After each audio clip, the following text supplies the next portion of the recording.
Welcome back. We are following developing news. Some sad news today coming from the San Francisco Giants that Giants legend and Hall of Famer Willie McCovey has passed away at the age of 80. We've been covering this, Mark, and you're joined now by someone on the phone who can add so much more about Willie McCovey. Yeah, Jon Miller, the Hall of Fame voice of the San Francisco Giants. And Jon, like myself, grew up in the Bay Area following the Giants from the very beginning. Jon, first of all, thank you for taking the time to visit with us on the phone tonight. Yeah, my pleasure, and very, very sad because Willie McCovey, as some have called him, one of the Giants' living monuments, and one of the all-time great Giants players, and one of the great players in the history of the game, as evidenced by his spot in the Baseball Hall of Fame. Yeah, Jon, you grew up in the East Bay, Hayward, I believe, and you followed the Giants as a kid. Your early memories of Willie McCovey and his immense presence at home plate, and then a little bit of the after baseball years when he would come down to the clubhouse and tell his great baseball stories in such a gentle way. And you know how much he loved the game. He exuded that passion for the game of baseball. Well, he really did, and it took a great effort because Willie had been racked with injuries and surgeries and back problems and knee problems for years, and it was a great deal of effort for him to get to a game. But night after night, you would find him there in his booth up near the broadcast area at AT&T Park. So he just loved to be there, and he loved to talk the game, and he just loved watching the ball game and following the Giants, a team that he loved so much. I remember, you think of McCovey, you think of power. He was a big guy, nicknamed Stretch, and he hit long home runs. In St. Louis, Mike Shannon, who's the longtime broadcaster of the Cardinals and a former Cardinal player, swears to this day the longest home run he ever saw was hit by Willie McCovey the year that the second Busch Stadium opened, the one that they replaced just a few years ago, the big round ballpark. And he hit one over the scoreboard in right center field into the upper deck, and it was just a breathtaking homer. It was over Shannon's head. He was in right field.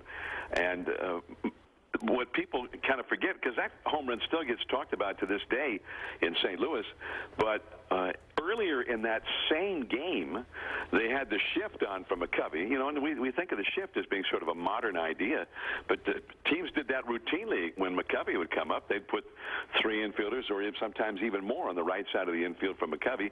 And McCovey was an accomplished bunter, 521 home runs, one of the game. But he was a great bunter, and he bunted for a base hit earlier in that game, and that is one of my lingering memories.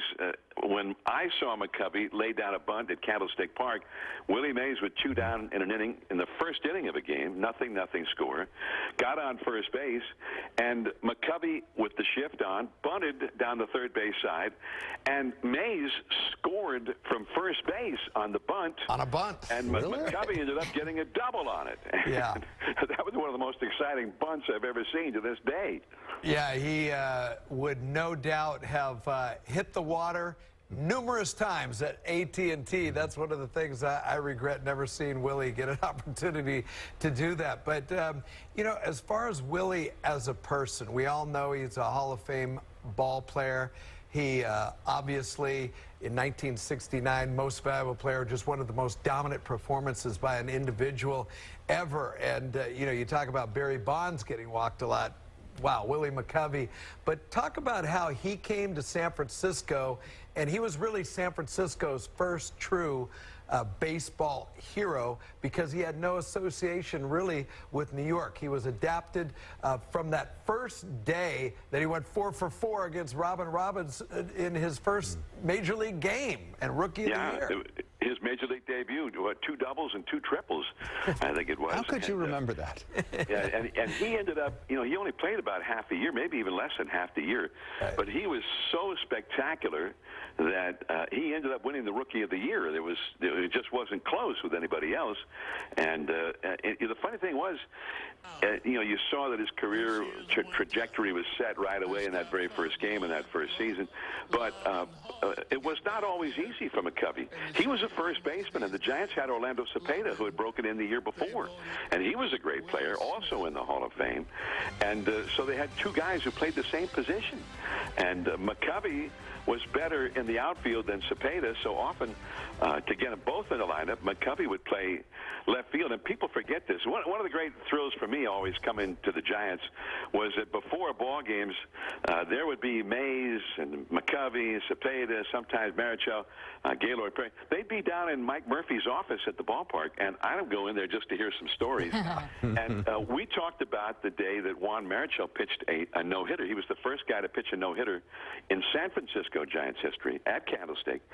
And Willie Mays was the guy who pointed out, I says, you know, Willie McCovey saved the no-hitter in the ninth inning because he made a leaping catch at the wall and robbed a home run.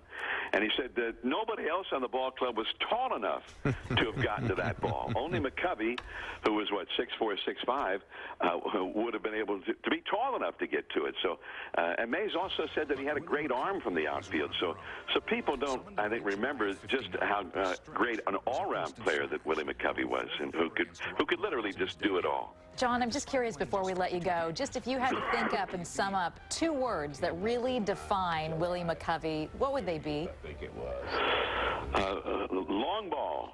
he was the home run hitter. And 1969, you talked about all the intentional walks. Willie McCovey had really blossomed, and he was the best player in the game. And he had 45 home runs that year. He also hit 320. He hit for average, and he was walked 125 times, and I think 45 or 48 or whatever it was were intentional walks, which at that time was the all-time record for intentional walks in a season. Willie Mays said that often in a tight ball game, he'd hit what would be a sure double, and he would stop at first base because he knew that they would walk McCovey intentionally if he went to second base. So he just stayed put at first and made them pitch to McCovey. That's how great McCovey was. John, thank you so much for taking the time and sharing those memories. I think the bottom line is Willie McCovey brings smiles to the faces of people in all walks of life. Hall of Famer in his own right, Jon Miller, thank you very much. You know, all right, all the best. Thank you. Thanks, John. I was just thinking about collecting baseball cards, and when you go through, you wanted to get Willie Mays, definitely wanted and you that. wanted to get Willie McCovey. Yeah, those no question about it. Just like I say, the more you think about him, what more could you ask from a man's life than he brought so many smiles? I mean, and so that's many it thrills. right there. I mean, that's such a great thing to be remembered for. And 80 years old, passing away today. Peacefully, they say, at Stanford well, Hospital. we'll have much more on the life and legacy of Willie McCovey coming up in our later newscasts. Willie McCovey. We'll take a short break. We'll be back in a moment.